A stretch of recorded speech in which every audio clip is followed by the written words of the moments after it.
এখন দেখে নেব যে নো কন্ট্যাক্ট বা সেপারেশনে যে মানুষরা আছে তাদের পার্টনার এই মুহূর্তে কি ভাবছে।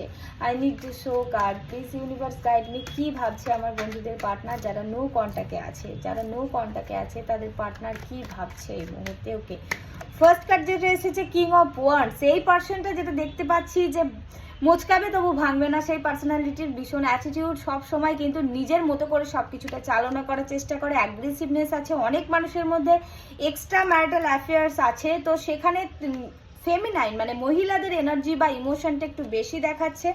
লাইফে কোথাও না কোথাও কিন্তু একটা কনফিউশন আছে, সে ঠিক করতে পারছে না যে কি করা উচিত, কিন্তু সিচুয়েশন অতটাও নেগেটিভ নয় যতটা নেগেটিভ সে ভাবছে, কারণ তার রাস্তা এমন একটা জায়গায় এসে দাঁড়িয়েছে যেখানে তাকে কিন্তু লক্ষ্য করতে হবে, দেখতে হবে, চুজ করতে হবে যে কোনো একটা কিছুকে, এবং দেখাচ্ছে জাস্টিস। বন্ধুরা, এই মানুষটা কিন্তু তোমাকে জাস্টিস অবশ্যই দিতে চায়, তবে অনেক মানুষের জন্য এটা কিন্তু এক্সট্রা ম্যারিটাল অ্যাফেয়ার্স।